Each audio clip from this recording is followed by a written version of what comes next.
দেখতে বাজারের অন্যান্য পলিব্যাগের মতোই, একই রকমভাবেই ব্যবহার করা যাবে এই পলি। এমনই পলিথিন তৈরি করলেন হাসান আহমেদ।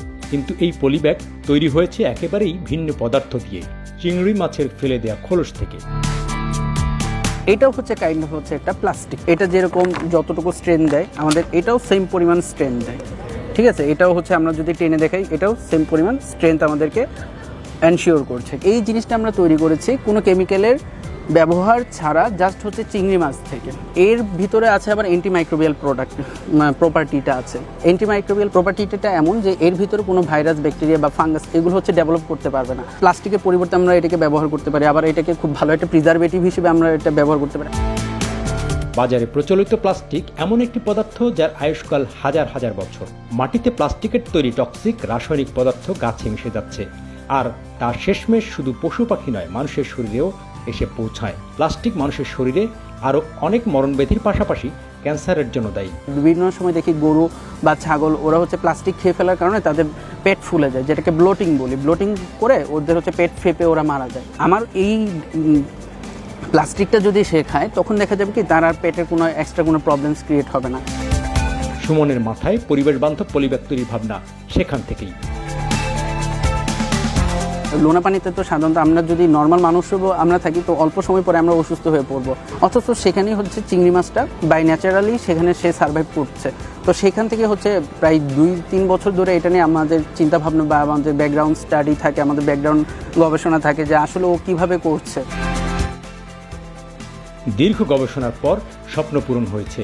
এখন বাণিজ্যিকভাবেই চিংড়ির খোলস দিয়ে উৎপাদন করা যাবে পলিব্যাগ, যা পরিবেশের ক্ষতি করবে না।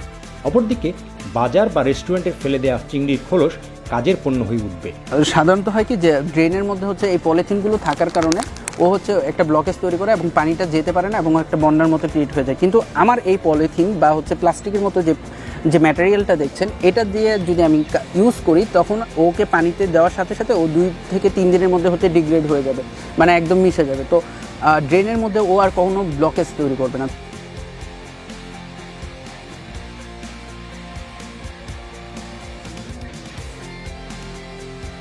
এই পলিব্যাগ বাজারে এলে পরিবেশ ও মানুষের জন্য শুভকর একটি উদ্যোগ হবে। এই কাজে গবেষণার জন্য অর্থ জোগাড় করতে বেশ বেগ পেতে হয়েছে হাসানের। সবাই বলে কি আগে কাজ করো, কাজ করলে পরে দেখা যাবে। যেমন আমরা এই কাজটা করে এখন যে টেস্ট করবো, টেস্টের রেজাল্ট যতদিন আসতেছে না, রেজাল্ট না আসা পর্যন্ত কেউ বলতে পারছে না যে তোমরা কাজটা করছো এটা কি আসলে হয়েছে কিনা। তো এই জন্য মানুষের, আমাদের বাংলাদেশে একটা সমস্যা হচ্ছে আমরা ফান্ডের অভাবে কাজ করতে পারি না। আমি সবাইকে এভাবে সাপোর্ট করি না, কিন্তু ওর কাজের প্রতি আমি এতই ডেডিকেশন দেখেছি, আমার মনে হয়েছে ওর কাজটার প্রতি আমার সাপোর্ট করা উচিত। এবং ও যে কোনো ধরনের সমস্যা পেলে আমার কাছে আসতো, আমি সমস্যাটা সলভ করে দেওয়ার সর্বোচ্চ চেষ্টা করতাম।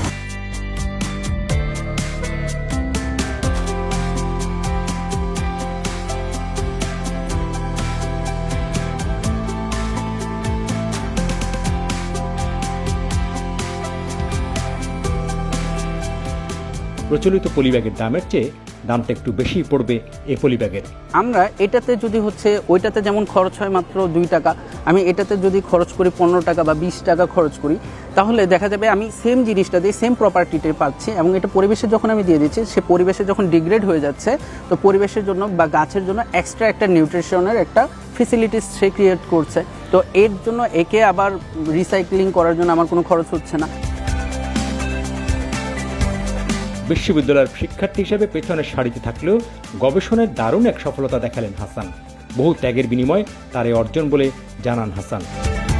আমি যখন হচ্ছে ভার্সিটিতে ফাইনাল ইয়ারে পড়তাম তখন আসলে আমি রিসার্চ জিনিসটা বুঝতাম না, একাডেমিক রেজাল্টটাও ঠিক তদুরূপভাবে আশানুরূপ ছিল না। তখন হচ্ছে যে আসলে আমি যখন এই কথাগুলো চিন্তা করতাম বা এই রকম আইডিয়াগুলো আমি বলতাম, তো এটা সবাই আসলে অ্যাকসেপ্ট করতো না, ঠিক আছে। বা আমাকে যখন আমি বিভিন্ন জায়গায় কাজের জন্য গিয়েছি যে স্যার আমার এরকম একটা প্ল্যান আছে, আপনি কি স্যার কাইন্ডলি আমাকে কাজ করার সুযোগ দেবেন কিনা, বেশিরভাগ ক্ষেত্রে দেখা যেত মনে হতো যে ও আচ্ছা ও এত পড়াশোনা করে না বা এত ভালো স্টুডেন্ট না, তো ও কি কাজটা পারবে, এরকম একটা প্রবলেম তৈরি হতো। Associate professor doctor Ilias Uddin sir, উনি আমার সুপারভাইজার ছিলেন। তো আমি স্যারের সাজেশন ফলো করে আমি যখন এটা নিয়ে চিন্তা করছিলাম তখন হচ্ছে সুমন দেওয়ানজি স্যার আমাকে হচ্ছে ফাইনালি এই কাজটা করার জন্য মোটিভেট করেন। এবং সুমন দেওয়ানজি স্যার এবং হচ্ছে ইলিয়াস স্যারের প্রত্যক্ষ যে গাইডলাইন্সগুলো ছিল সেই গাইডলাইন্সগুলোকে ফলো করে এবং আমি আমার নিজের মতো করে ফাইনালি এই কাজটা আমরা করতে সক্ষম হয়েছি।